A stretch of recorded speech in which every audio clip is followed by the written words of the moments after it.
Good morning, everybody. Welcome to live Q&A number 83. Holy cow, 83. Yeah, this is the portion of the show where we let all the notifications go out. For those of you who are watching this on a replay, just go ahead and scrub past this graphic out here. I let all the notifications go out to everybody. YouTube takes its sweet time sometimes to send out those notifications. And, we just kind of give it a little bit of a chance here to send them all out, let folks who want to join us pop over here and join us.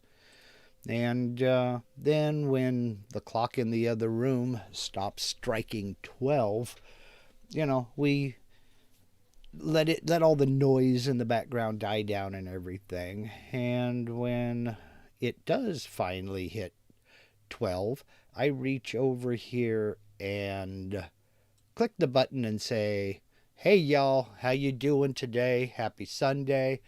Hope everybody is doing well. Hope everybody's happy, healthy, and everything is going your way. Hope you got a little bit of shop time this week, what have you." Today is kind of a laid back day, and nothing really specific in mind. I just figured I would answer some general questions because I'm getting quite a few general questions via email. And for those of you who have emailed me, I know it seems like I'm ignoring you. I am not ignoring you. I'm just so buried in emails that it's taking me a long time to get to everybody. But one thing folks have been asking here of late, folks who are fairly new to my channel and new to what's going on here, is if I'm available to do one-on-one consultation or one-on-one instruction. And the short answer is no. I'm just not.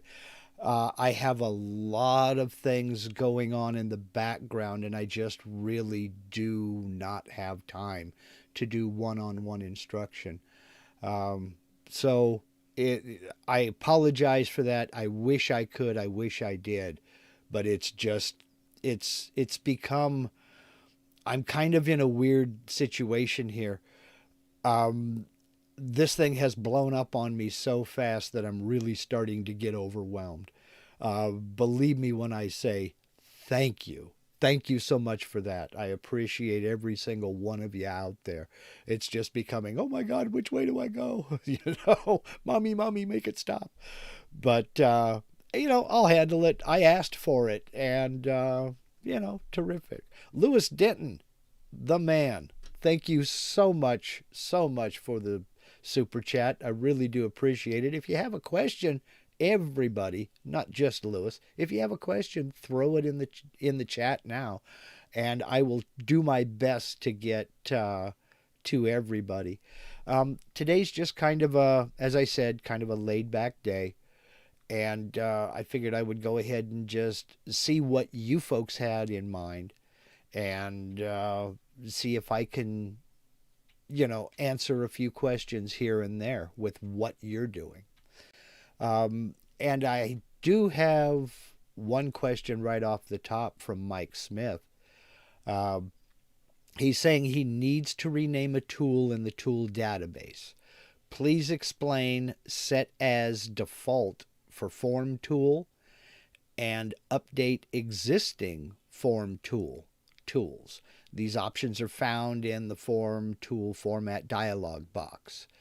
And he's using VCarve Pro 10.5, and he's trying to rename a tool in the database, and it's given him some problems with all the parentheses and brackets and stuff like that.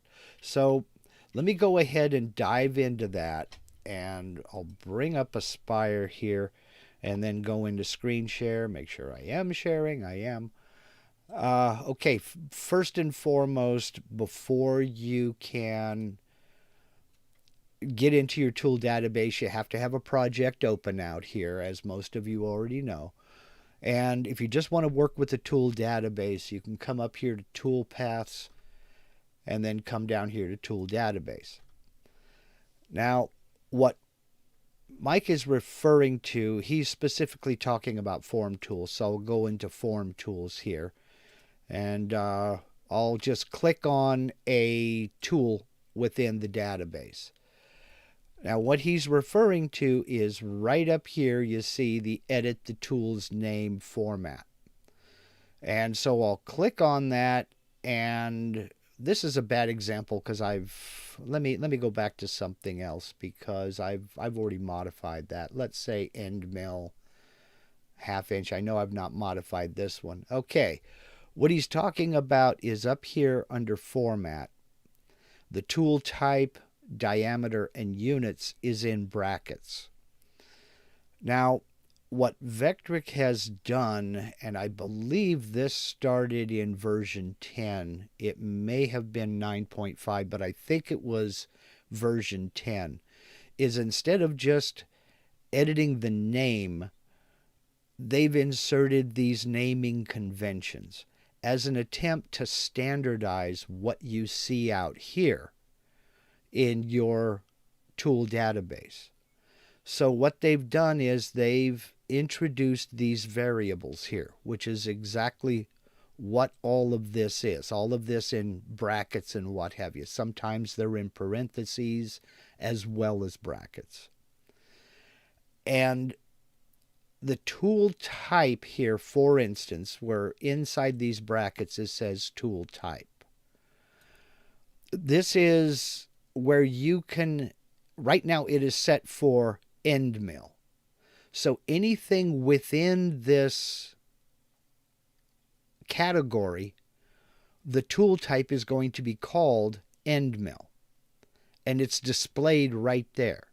It takes that name from the group name up here. So you have the tool type, whatever is the group name is going to be right here within these brackets. Then you have diameter. This is one of the variables they have added to where you can just come along and put that diameter in there and it will display as the diameter. Then the units of measure, whether it be inches or millimeters. Now, where Mike's question specifically comes in is these two boxes down here, set as default for end mill, is checked by default, and update existing end mill tools. Well, what Vectric has done is it has established these naming conventions and set up different variables that you can put in here so that when you go to enter a tool, you can just come along and, for instance, enter the diameter here of a tool. Let's say I want to add what do I not have? I don't have 1.5 inches. I can come along and do 1.5 right there. And you see the brackets there. It has changed the name of that tool. Now, if you don't want these brackets here, obviously I'll hit delete and backspace, and that's how it's going to be displayed. I don't have to type in end mill. I don't have to type in the units of measure. It already knows to do that. So that if I click, all right, now, here's something that I also have to be concerned with. This check mark right here is set default for end mill. Because I've gotten rid of those brackets and I just have that 1.5 there, if I leave this check, every other end mill I come to enter after this is going to take on this naming convention. So I want to deselect that because I don't want to change other end mills. I'll just click OK, and boom, it's added a 1.5 inch end mill. Then I can drag that down to the bottom because it's larger than any of these others. The naming convention, let me go back in here. this naming convention is set so that everything is standardized, as I said over here to the right. Now, if I want to change this, if, for instance, I don't want it to tell me it's an end mill, I already know because it's in the end mills category. I can get rid of this right here, and it will just tell me that this is a 1.5 inch end mill. If I want to change this for all of the end mills, which will retroactively go back and change all my end mills and remove that tool type, I'll put a check mark right here. Now, I don't want to do that. I'm just demonstrating that's how it's done. Then I can check this to set this naming convention as the default. So from now on, if I come in to add another end mill, it won't tell me it's an end mill. It'll just give me the size and the unit of measure. Now, let me cancel that because I don't want to do that. And I'm going to come in and I'm going to remove that end mill because I don't actually have it. Yes, I don't load up my database with tools I don't actually have. When I come down here to VBits, it's a similar naming convention in that it uses the tool type up here, and in parentheses, which will be displayed, I have the angle of the bit and its cutting diameter. So it's basically a standardized naming convention for these tools. Now, having said that, let me go back in here and let's just say I want to change the name of this 1/4 inch end mill. I can, you asked specifically, Mike, can you just ignore this? Yes, you can. You can highlight it all, delete it all, and type in whatever you want. Just make sure you uncheck these. Otherwise, any change that you make up here is going to be set as the default for this type of tool, or update all of your existing tools.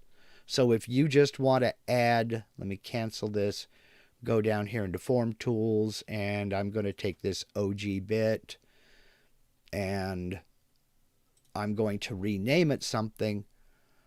I can just delete all of that and type in whatever I want. And that will name that tool, so long as I have these two boxes unchecked.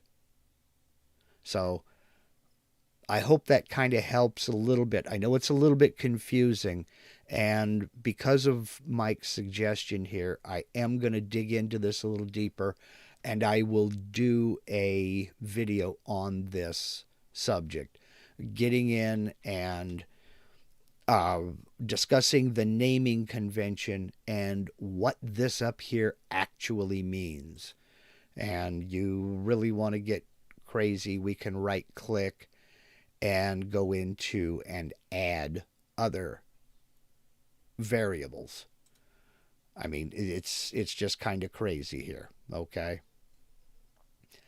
If you should totally make a mistake, if you should get in and totally screw everything up, you have this button right here, which restores this naming convention, this format, back to the default format that was sent with the software from Vectric. But that format, that change, will only affect this particular tool type. Like, for instance, I'm in the form tools. It will just revert your form tools back to the naming convention that Vectric supplied with the software. So that's one good thing about Vectric, is they make it very difficult for you to totally mess something up and not be able to recover it. You can almost always revert back to the factory defaults that came with the software as you received it. So I hope that helps you as far as renaming that one specific bit. If not, feel free to follow up with other questions. But basically, it's it's a way for you to standardize all of the names of all of the different types of bits that you have. So I hope that helps out. Let's see. Holy cow, we've got all kinds of people. Sorry, I was in screen share and I did not see all these. I mean, Lewis Denton and Romeo Hesh, thank you very much for the super chat. Steve Perdue, thank you for the super chat. Wow. Dave Blackburn, you guys are going crazy. Thank you very much. I appreciate you guys more than you'll ever know. The support from this community is absolutely nuts, and I really appreciate it. Let's see. Let me come down here a little bit further. While I'm doing that, take a sip of my beverage here. Diet Dr. Pepper, for those of you who want to know. Lewis Denton wants to know, is there a video on the vector validator? No, there's not, but there is one in the works. It won't be next week's video. Next week's video, I'm getting back into level clipping to go a little bit more advanced. But it is on the list. Vector validator video is coming. Terry McQueen, did you ever complete the Inlay project? Not yet. It is in the works too. I'm trying to dig the CNC out in the old shop still. And as soon as I can get to it physically, I do plan on cutting that inlay myself and maybe doing a video on some lessons learned. I want to get further into inlays, but as it sits right now, I still haven't cut my first one. So, let's see. Joe of Wood Studio IA, making a sign where I want to place a 3D model in a pocket that I plan to cut. How do I place the bottom of the 3D model so it starts at the top of the pocket? Okay, that comes into the video I did last week on model placement within the material. And in fact, that's exactly the type of file that I demonstrated, where we were placing a model into the pocket. And basically what you'll do is you'll calculate the pocket first, measure the level of that pocket using your readouts, and then take that, subtract the model thickness. I went through the whole thing in the video, and use that difference, set that as a gap above the model, and that'll place the base of that model right on top of that pocket. So I'll put a link in the description to last week's video where I used specifically that as an example. So let's see. I'll put a link to that in the description of this video as soon as we're done live here. Okay? So, let's see. Sargon Tavor, how you doing today? Let's see, coming down here, Rick French says, struggling with the texture tool path. Watched your video number 50, I think, last night, but it's not clicking yet. Any suggestions? Any suggestions as to what? Other than get in and play with it, pay particular attention to offsets and how close you want that texture to begin from the vectors.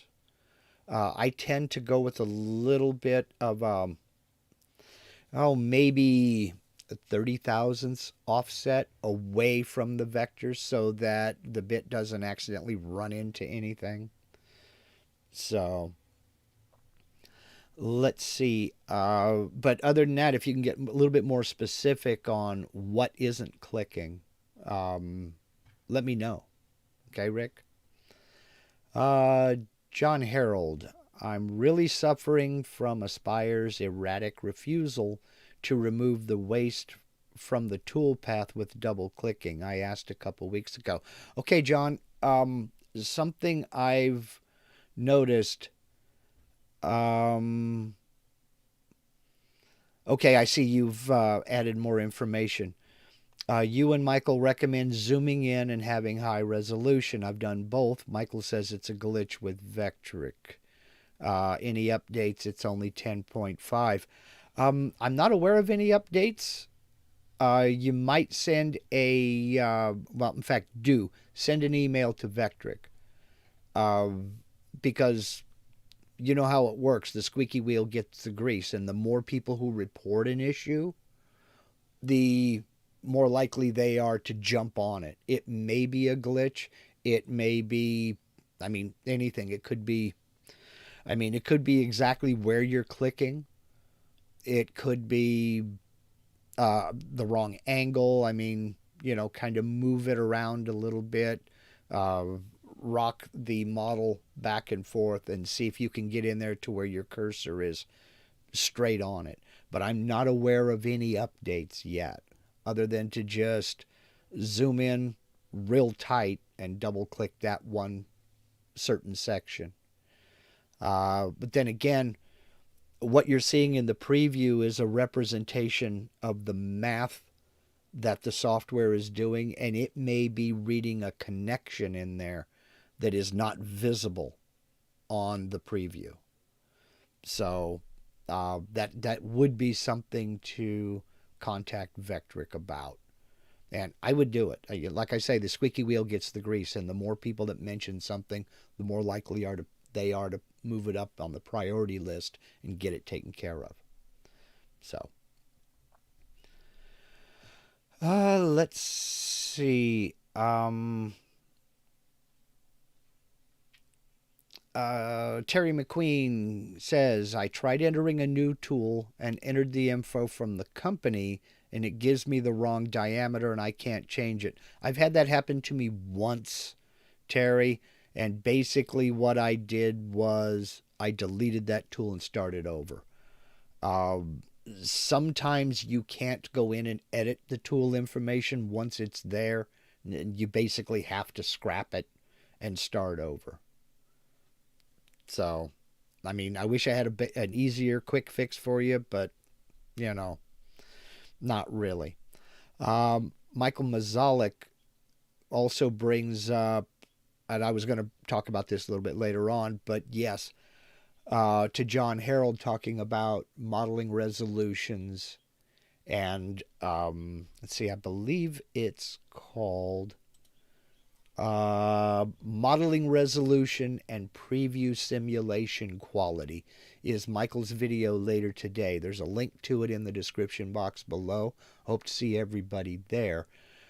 Modeling resolution and the preview simulation quality are two different things. So I would highly encourage you to watch that. It's a topic that can be confusing, but is actually fairly straightforward. So I will be there. Hope you'll be there. Let's see.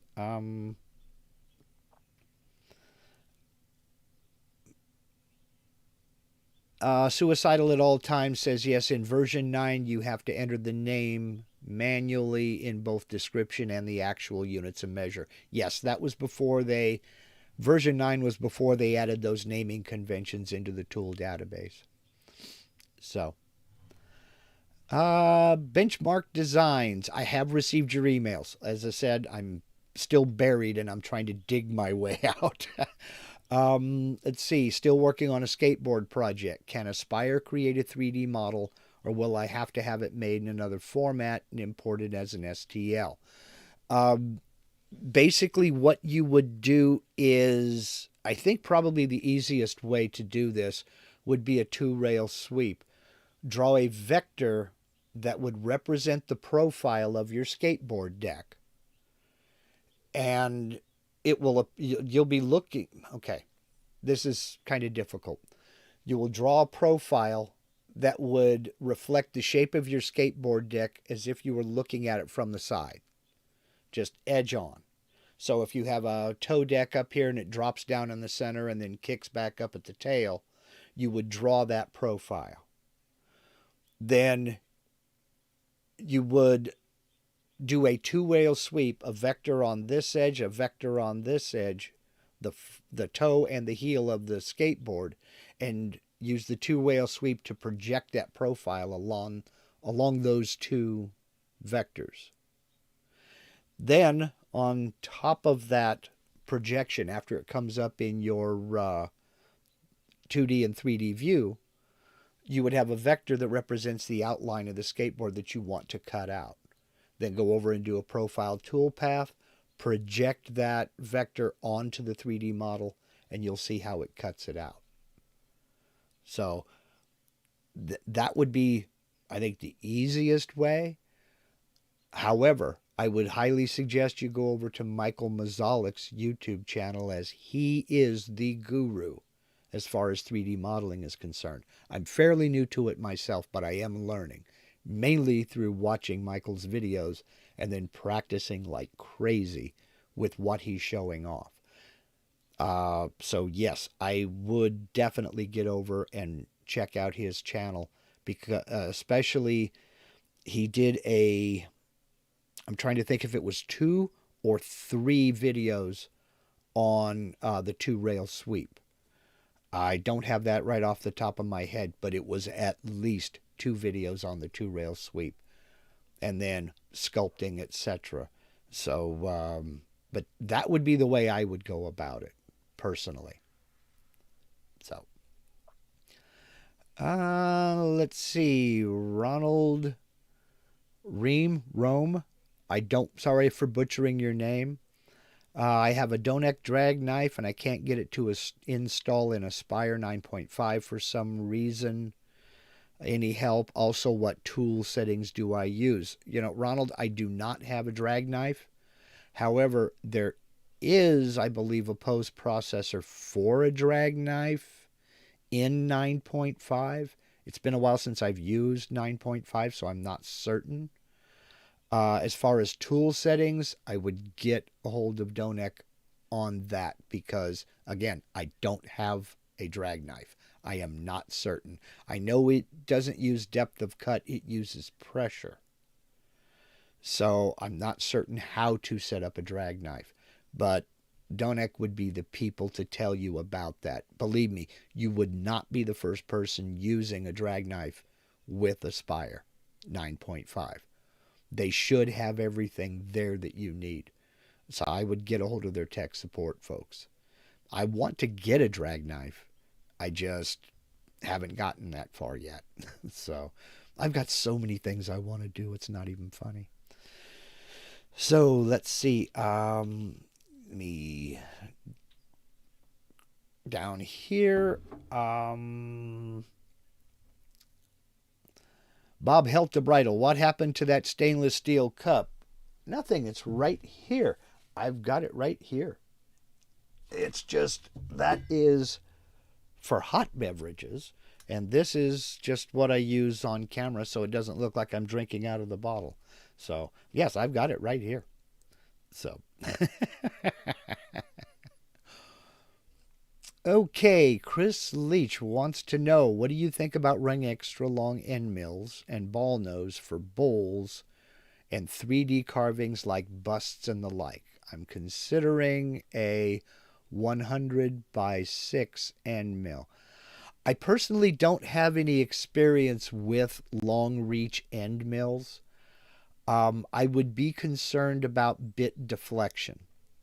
And I say this with, I say this as someone who hasn't used one, but bit deflection is a concern for me. So I don't really have an opinion on them. All I would say would be to back down feed rates and be careful about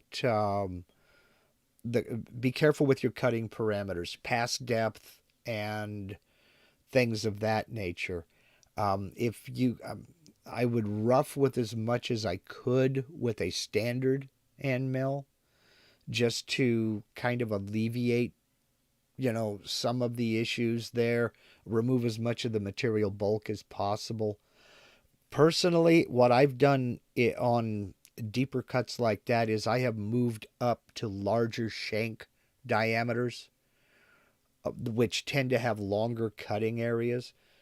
And I know that's not a good solution for every application, because sometimes, like for instance, I have a couple of half-inch diameter bits, and sometimes you just can't get a half-inch diameter bit down into an area.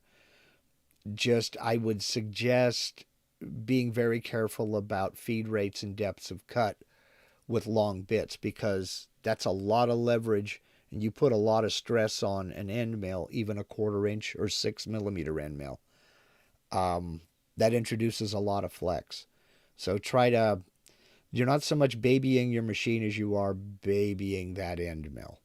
So, you know, uh, other than that, I really don't have an opinion other than practice in scrap, and just be careful. Mr. Coffee Paul, pint of Guinness? No, I don't drink. I'm boring. John Harold, I sent 10 days ago, no reply. Again, I'm sorry. I'm buried in emails. Have you always been successful eventually? No, not always.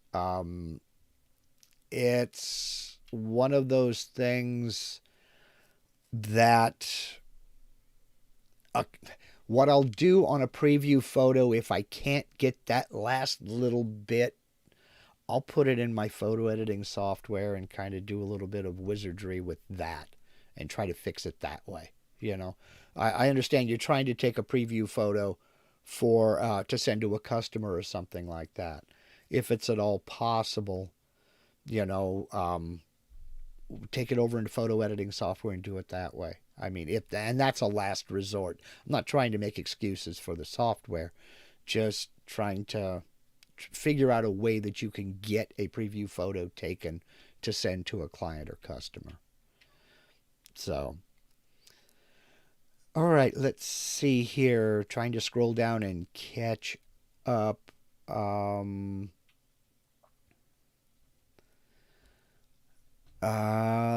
Let's see. Suicidal at all times says, do you make a custom tool for end mills that have a larger shaft than the actual cutter diameter? Let's say the cutter is eighth of an inch and an eighth of an inch long, but the shaft is a 1/4 inch. No, I don't do that. What I do is I just watch my depth of cut. I tend to be the type that buys a collet for the tool I'm going to use. So all of my 1/8 inch cutters, for example, are I have an 1/8 inch collet for my router, and all of my 1/8 inch cutters have an 1/8 inch shank. For a project I have coming up, I just ordered a few days ago. I just ordered a 3/8 inch collet, because the bit I want to use has a 3/8 inch shank. So that's something that I'm constantly updating and changing. I've got these little 15-degree bits. They're all 6 millimeter shank. I got a 6 millimeter collet.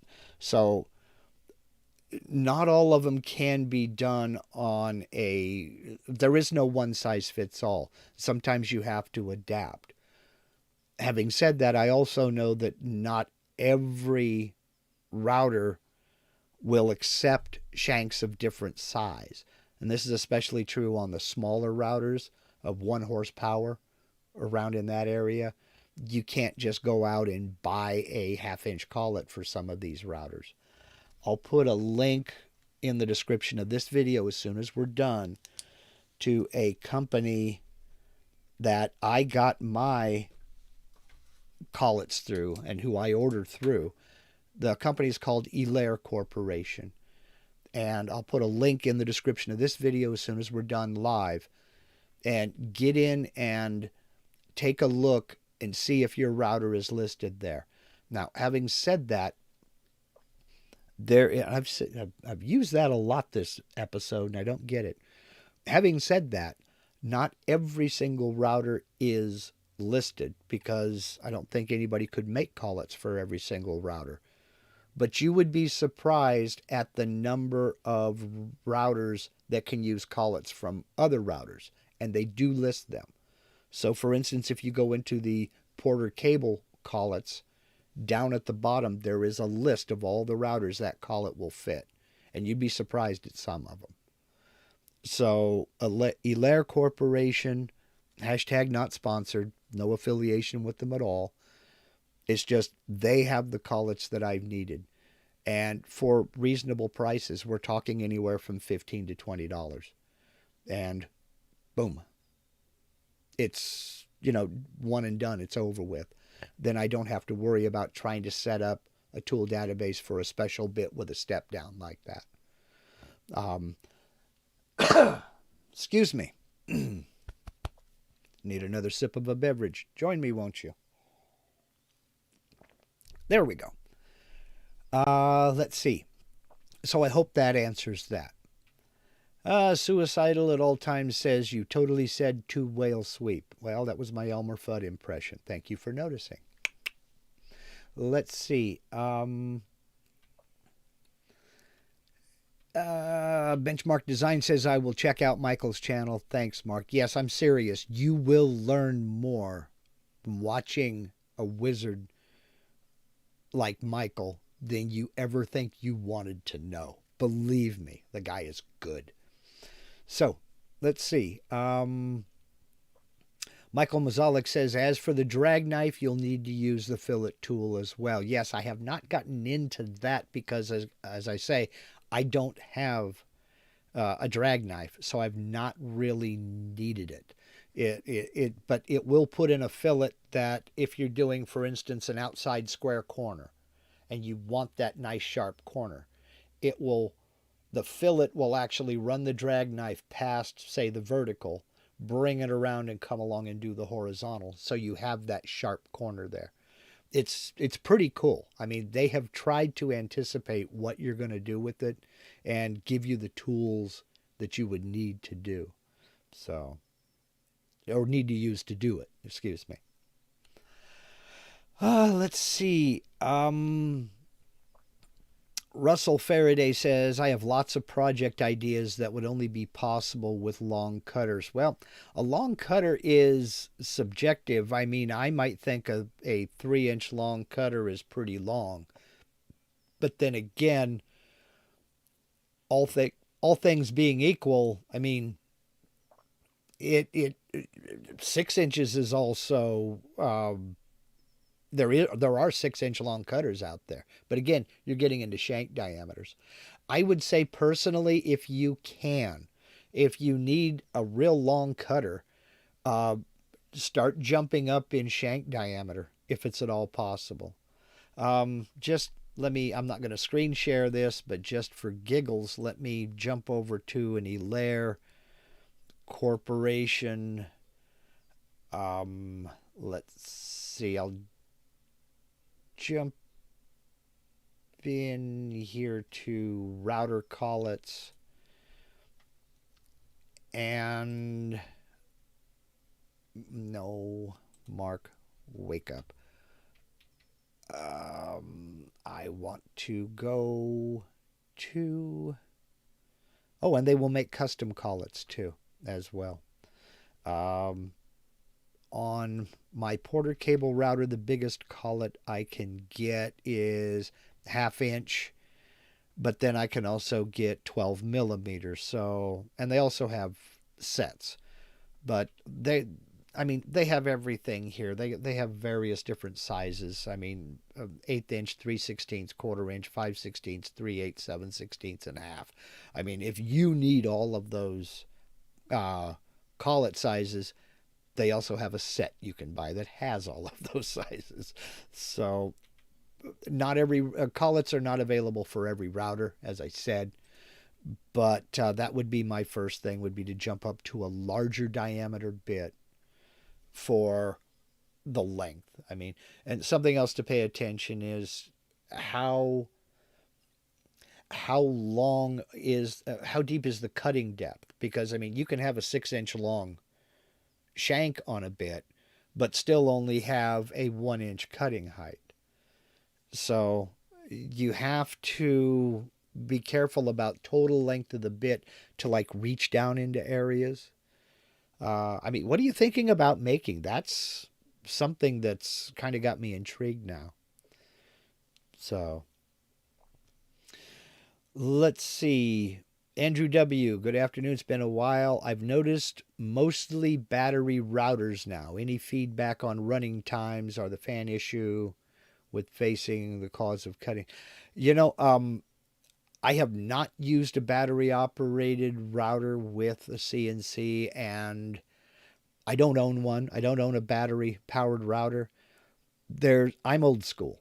Okay. I turn 60 next week, and there is something inside of me that says a battery operated router is probably not a good thing with a CNC router. I like that dependability of a wire because I know my luck. Even with a good, strong battery that will run 2 hours, who's to say that there won't be a problem that would extend my cut to 2.5 hours? And I don't want that router slowing down or just stopping in the middle of a cut, because when that bit is down in the wood, if that bit isn't turning, it's going to break, and that's just it. There's nothing you can do to stop it. So there's something inside of me that says don't trust a battery-operated router in a CNC. Now, for handheld work, you can gauge when it's going to cut and when it's not. I mean, you develop an ear and I just don't think I trust a battery operated router. So, sorry. Yeah, Todd HCNC has got a good point. When you say long cutter, do you mean cut length or total length of bit? Yeah, there's a balancing act there. There really is. Let's see. Joe of Wood Studio IA, do you have any resource suggestions on guitar building using the CNC? This will be our first guitar, so the most basic instruction would be best. There are a few videos out there about designing and carving a body. I've not done one. Tim Sway would be a good resource. And just go to YouTube. I'm ashamed to say I don't subscribe to him, just simply because I haven't subscribed yet. But he does a lot of instrument work and guitars as well as other things. He recently did a collaboration with Vectric in which he made a portable cajon that he wears, and for playing percussion. But he has also made a stand-up bass out of a hollow core door. This guy does all kinds of stuff like that. There are several videos on making a body. Carving a neck using a spire. A spire is not exactly the perfect fit for drawing a guitar neck. Now, having said that, there is a video on Vectric's YouTube channel designing a guitar neck in a spire. And I'll put a link to that I'll put a link to that in the description of this video after I get finished live here. I will also say that while you can model a guitar neck in a spire, it's not the perfect tool for it. It would be difficult to, let's say, copy a blueprint for and I'm pulling numbers out of thin air here, 1969 Les Paul Jr. it's the wrong tool for the job. It's the wrong software for the job.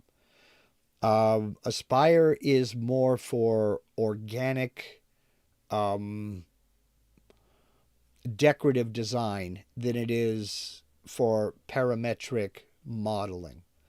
That would be something better suited to something like Rhino or Fusion 360 or 3D Studio Max, something like that that uses parametric modeling. You could then export an STL to bring into Aspire and use that for your cam. I know some people have issues with Fusion 360's cam side. It gets kind of confusing. Suicidal at all times, I see. Couldn't you use the 2-rail or regular sweep to make a guitar neck? Yes, you could. The problem comes in, it's not modeling the neck. You can model the profile of a neck just fine. You can model the back of the neck, the neck shape, whether you're going for a deep V, a C profile, a D profile. That's not the issue. The issue is the transitions. 7 guitars in this room, and I have one close at hand. Okay, let me grab a neck here that I started hand carving and then didn't like the headstock. It's this transition between the heel and the back of the neck, this transition area here. And the same thing up here at the headstock. This is the difficult area to model in Aspire. That's not to say it can't be done. Just saying that it is very difficult to do. Now, again, this is hand carving, and I didn't finish it because I didn't like the headstock design. So I have a piece of maple here for no reason. But I'm the kind of guy that, to be honest with you, I prefer to hand carve the back of my necks. I just like getting out there with the rasps and the chisels and yes, an angle grinder with a flap disc and having fun with that. But the profile was cut out with VCarve. You can program the profile into the software, cut out the shape, and then get in and start your hand carving, which is what I prefer to do. I will link that Vectric guitar neck video to down in the description of this video. But as far as, if you want to get in and design your own neck, you can do it. But as far as copying something, say, again, you want to do a 57 Stratocaster, it's probably not the tool to use. Something that offers parametric modeling would be more suited for that. And Aspire is not that type of software. So, hope that helps on that, But never say never. So, you can give it a shot. Let's see. And I do have I do plan on doing some guitar work later in the year. Hopefully. Some things have come up, and it's almost time to start talking about that. Thank you, Michael. I appreciate the happy birthday. Let's see. Patricia Bungard. I'm a newbie trying to carve a sign with a name. Followed your video, but when I go to cut it, it will only do the outside of the letters instead of the inside. Do I have the setting wrong? Well, it depends on whether on what toolpath you're using. If you're using a VCarve toolpath with a VBit, that will VCarve out everything inside those letters. If you are trying to cut those letters out so that they are standalone, then yes, you would use a profile toolpath to cut around the outside. If you're trying to cut away the material inside those letters, then a pocket toolpath set to whatever depth you want to cut them would be the most appropriate. So it just depends on what you're trying to do. If you're So let me know if you down below here in the comments if you can specify a little bit more there. Let's see. Let's see. Let me try to catch up here. In fact, we're getting, yeah, it's about 10 minutes till. Wow. Chris Leach, for deep profile cuts, I found that Amana Tool sells these end mills with a 10-degree angle. Just thinking about trying one, not cheap. Something else to think of, and I'm not going to get into that here. I'll wait until I do the video on it. I don't want to steal my own thunder. So, let's see. John Harold wants to know, how is Fusion 360 for making fine exact faces and heads of humans? I have no clue. I don't use Fusion 360. I've said it before and I'll say it again. I am not an expert with any software at all. But I've been working on the PC since 1997. If I'm an expert at anything, I'm an expert at trying to learn how to use software. Because I have succeeded and failed more times than I can count. And the main reason that I went with the Vectric software is because it has the gentlest learning curve of anything I've ever experienced. It really is simple. It really is easy to learn. Fusion 360, on the other hand, has a learning curve that's almost vertical. And the tutorials that I have found, with a few exceptions, I have the same issue with their tutorials that I have with other tutorials, in that they presume you already know what you're doing and just need help with finding the tools to do that. Well, I don't always know what I'm doing and don't always know what I want to do. So if I learn what a tool does, I can maybe incorporate that into my design. And that's where Vectric shines, is they show you the tools, they show you where those tools are, how to use them, and then I come along and try to break it down for the person who has never done it before. It's real easy to tell you that tab A goes into slot B. But it's another thing to tell you why tab A needs to be in slot B and what happens if you don't. So, and I have not yet found a channel like that for Fusion 360. And if you can think of one, put it in the comment section down below, because I'd like to go check it out. I'm not opposed to Fusion 360. It's just not the software. It's not the type of carving I do. It's not the type of work I do. I mean, I tried to get into it and learn it. I also did a little bit with SolidWorks. It's just not the appropriate software for what I'm trying to do. So, they're excellent programs, just not for me. Let's see. Let me cruise down here, and I'm going to need to get to the end here. And let's see, Joe of Wood Studio. I'll use V-carve to cut out the guitar neck, and then a spokeshave to shape it. Yeah, I've done the spokeshave thing. I'm not really a fan of spokeshaves, and it's just because it's just me. Believe it or not, flap disc on a flap disc on an angle grinder, a pretty coarse one. Or if that intimidates you, you're afraid you're really going to mess it up. I have an old farrier's rasp that it'll just about cut down a tree. It's so aggressive. And I'll just use faceting, shave off 45 and then kind of come back in and shape off that edge, just cutting off each sharp edge until I get down to the shape that I'm after. I'll put a link. Let's see. Wrote a note to myself. This is going to take me a little bit because I got to go back and find it. There's a luthier down in Australia by the name of David Fletcher. And Fletcher Handcrafted Guitars, I believe, is the name of his YouTube channel.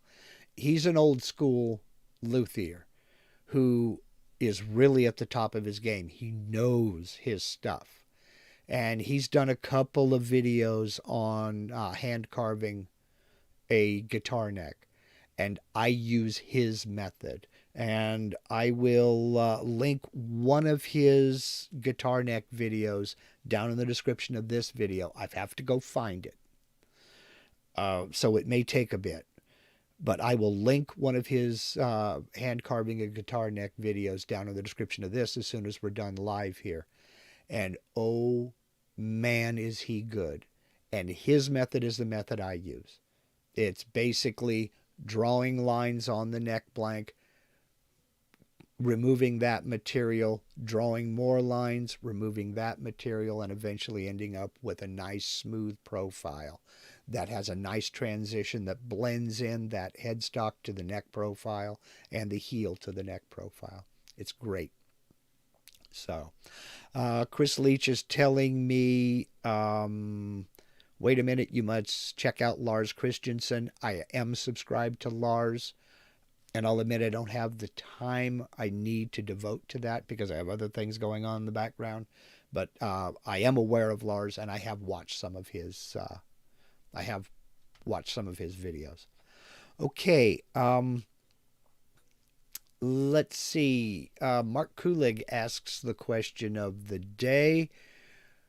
At Michael Mazalik, do you have a video later today? Yes, he does. And there's a link to it in the description of this video.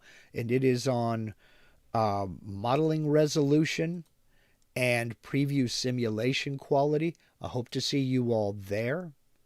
And that starts at 5 Eastern, 2 Pacific on his YouTube channel. There is a link in the description of this video.